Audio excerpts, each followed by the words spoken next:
Welcome to CM சமையல். இப்போ வந்து நம்ம இனிப்பு சுண்டல் எப்படி பண்ணுறதுன்னு பார்க்கலாம். அதுக்கு பார்த்தீங்கன்னா நான் 1 ஸ்பூன் நெய் ஊற்றிருக்கேன். இதில் வந்து தேங்காய் பூ போடலாம்.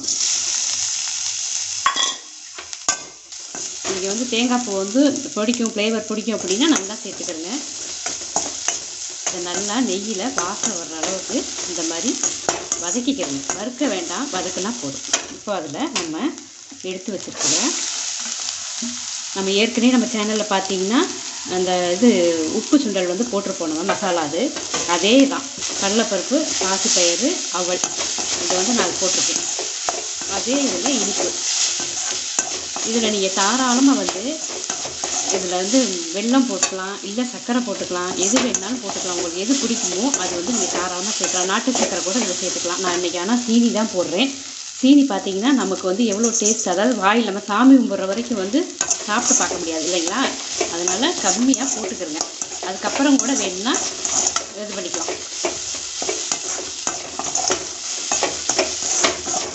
ஏன்னா இப்படி இதில் சாப்பிடும்போது சீனி வந்து இனிப்பு வந்து கொஞ்சம் அப்படி மைல்டாக இருந்தால் தாங்க நல்லா இருந்தது. ஓவர் இனிப்பாக இருந்தால் நல்லா இல்லை. அது வந்து கொஞ்சம் அப்படியே சீனி போட்டிருக்க மாதிரி தெரியணும். அந்த அளவுக்கு இருந்து சாப்பிட்டோம்னா சூப்பராக இருந்துச்சு டேஸ்ட்டு. அது இதே மாதிரி நீங்களும் செஞ்சு பாருங்கள். இப்போ நான் அடுப்பை ஆஃப் பண்ணிடுவேன்.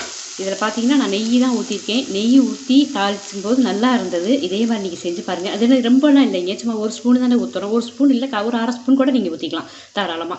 இந்த அளவுக்கு நீங்கள் ஊற்றினா போதும். செஞ்சு பாருங்கள். அதே ஈக்குவல் தான். உங்களுக்கு வந்து கடலைப்பருப்பு எவ்வளோ எடுக்கிறீங்களோ அதே பாசிப்பயிறு அதே அளவு கூட இதில் அவல் சேர்த்துருக்கேன். 3 ஒரே அளவாக சேர்த்துருக்கேன் நான். இதில் வந்து நீங்கள் உங்கள் குழந்தைங்க எது சாப்பிட்றாங்களோ அதுக்கு தகுந்த மாதிரி நீங்கள் எல்லாத்தையும் கூட்டி குறைச்சி சேர்த்துக்கங்க. இனிப்பு வந்து அதிகமாக போடாதீங்க, மைல்டாக இருக்கட்டும். சாப்பிடும்போது லைட்டாக இனிப்பு சுவை இருந்தால் போதும், ரொம்ப போட வேண்டாம். அவ்வளோதான், நம்மளுடைய இனிப்பு சுண்டல் ரெடி. இது பார்த்தீங்கன்னா நம்ம ஏற்கனவே வந்து நம்ம உப்பு சுண்டல் வந்து போட்டிருக்கோம். அதில் எப்படி வேக வச்சுருக்கேன் அப்படின்றத நான் சொல்லியிருக்கேன். அதே மெத்தடு தான் இதில் வேக வைக்கிறதுக்கும். நீங்கள் அதே மாதிரி வேக வச்சு எடுத்துகிட்டு இந்த மாதிரி செஞ்சு சாப்பிடுங்க. திரும்ப திரும்ப சொல்கிறேன், சீனி வந்து அதிகமாக போடாதீங்க. ஸ்வீட் வந்து அதை கம்மியாக போட்டு சாப்பிடுங்க. டேஸ்ட்டு அருமையாக இருக்கும்.